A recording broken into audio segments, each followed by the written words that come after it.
Web 3 este un termen folosit pentru a descrie următoarea generație a internetului. Una dintre componentele cheie ale Web 3 este utilizarea tehnologiei blockchain, care permite stocarea și procesarea datelor descentralizate, sigure și transparente. Acest lucru permite o gamă largă de aplicații și cazuri de utilizare noi, cum ar fi finanțe descentralizate, DeFi, organizații autonome descentralizate, DAO și multe altele. În general, scopul Web 3 este de a crea un web mai interconectat, mai inteligent și transparent. Acest lucru are potențialul de a revoluționa multe industrii și de a permite noi tipuri de aplicații și servicii care anterior nu erau posibile. De exemplu, s-ar putea ca plățile online să devină mai sigure și mai rapide prin intermediul blockchain-ului. Iar sistemele de sănătate ar putea utiliza tehnologii descentralizate pentru a gestiona datele pacienților într-o manieră mai sigură. În general, ne așteptăm ca Web 3 să aibă un impact puternic asupra modului în care funcționează economia digitală. Acum o să vă prezint câteva dintre cele mai luminate minți care au investit în această tehnologie și susțin activ acest spațiu cripto. Începem cu Michael Saylor, multimiliardar care din anul 2020 a început să cumpere Bitcoin, iar astăzi deține 17.000 de Bitcoin în portofelul propriu. Este absolvent MIT, unde a primit o diplomă de licență în aeronautică și astronautică.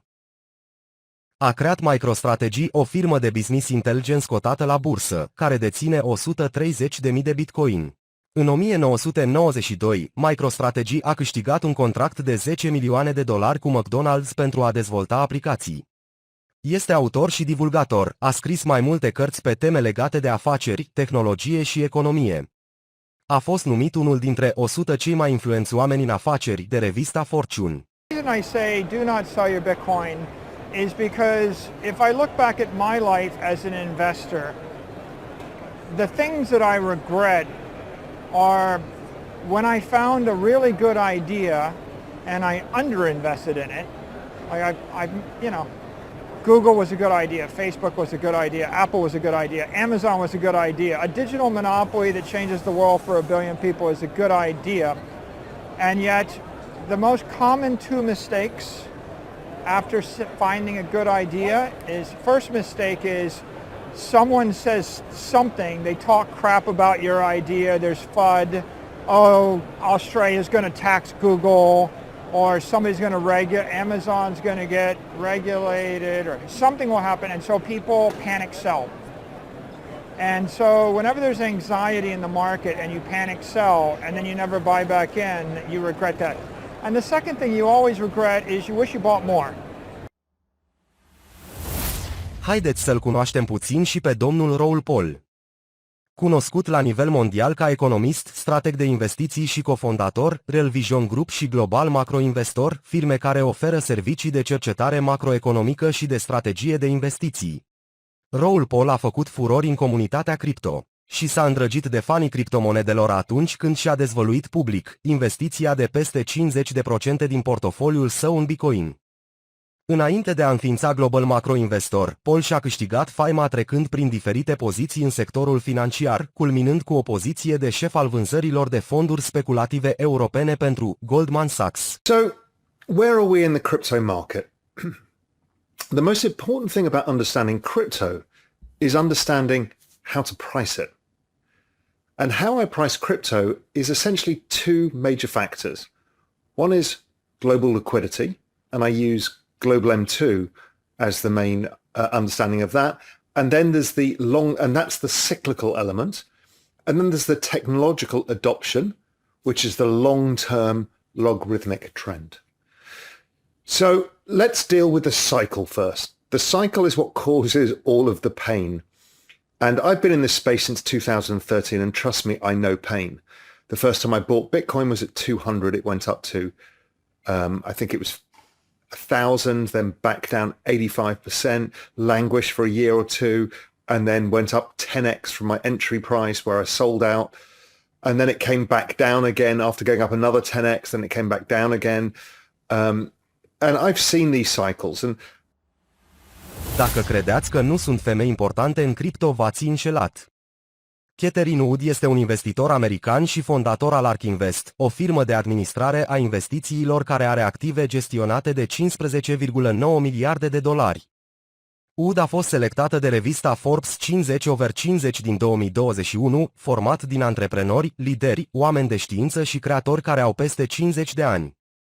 Yes, if you look at the blockchains, let's use the Bitcoin blockchain and Ethereum, what you'll find is they have the infrastructure, the technology has not skipped a beat throughout this entire crisis. In fact, the hash rate, Bitcoin's hash rate is at an all-time high, and that is a real indication of the security of the network.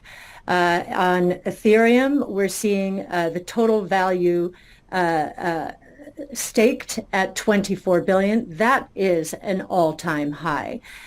So we think the infrastructure is working beautifully. Mark Andreessen este un antreprenor american, investitor, inginer de software și multimilionar. Un frecvent invitat la conferințele din Silicon Valley, Andreessen este unul dintre cei 6 World Wide Web Hall of Fame.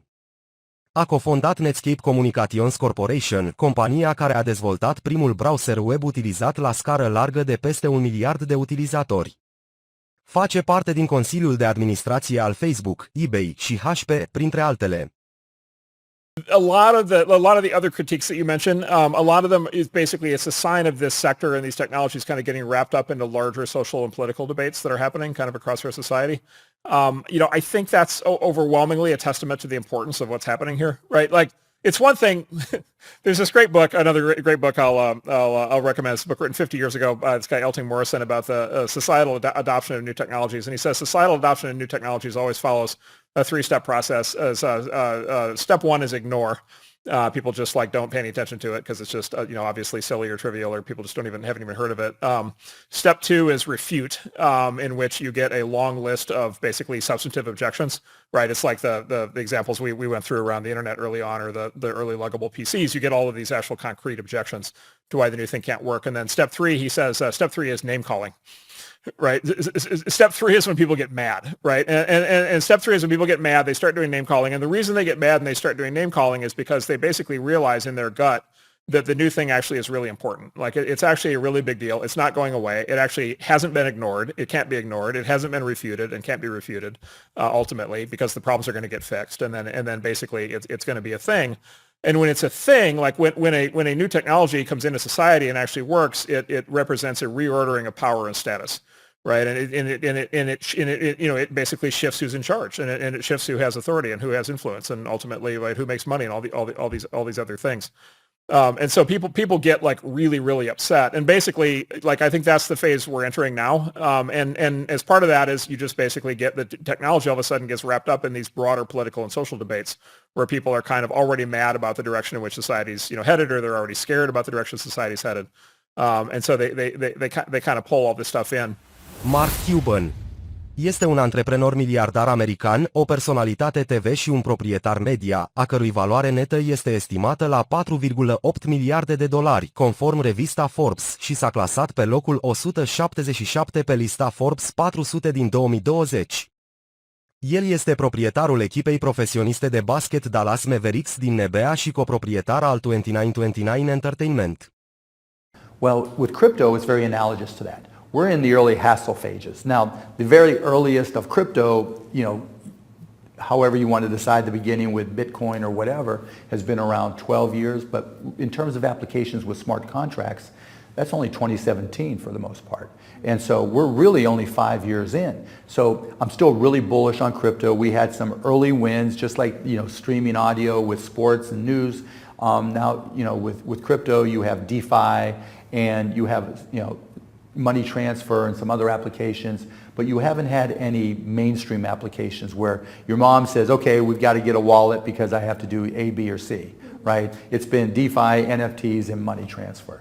And so it's kind of boring right now. We're waiting for that next round of applications, and there's a lot of people working on them. Elon Musk deține o valoare netă estimată de aproximativ 164 de miliarde de dolari, considerat al doilea cel mai bogat om din lume.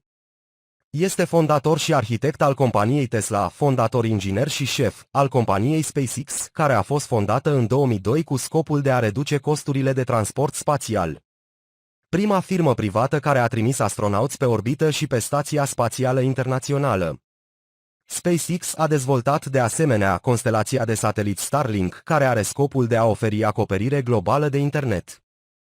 În februarie 2021, el a scris pe Twitter că Tesla va accepta Bitcoin ca formă de plată pentru produsele sale, iar mai târziu în acel an compania a anunțat că a investit 1,5 miliarde de dolari în Bitcoin. There's definitely an opportunity for something that is better from an information theory standpoint. So and there you can think of it like data on a network. I think is the way to view it. What has the most throughput? What has the least error? What drops the fewest packets? Fraud, for example, being a source of error. And government interference in currencies being a source of error.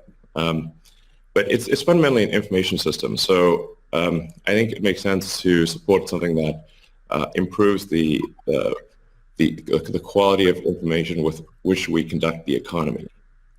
And Bitcoin is a candidate for that. Sper că acest video ți-a oferit o privire de ansamblu asupra conceptului de Web3 și cât de important este pentru viitorul internetului. Mulțumesc pentru vizionare și nu uitați să dați un like dacă v-a plăcut videoul.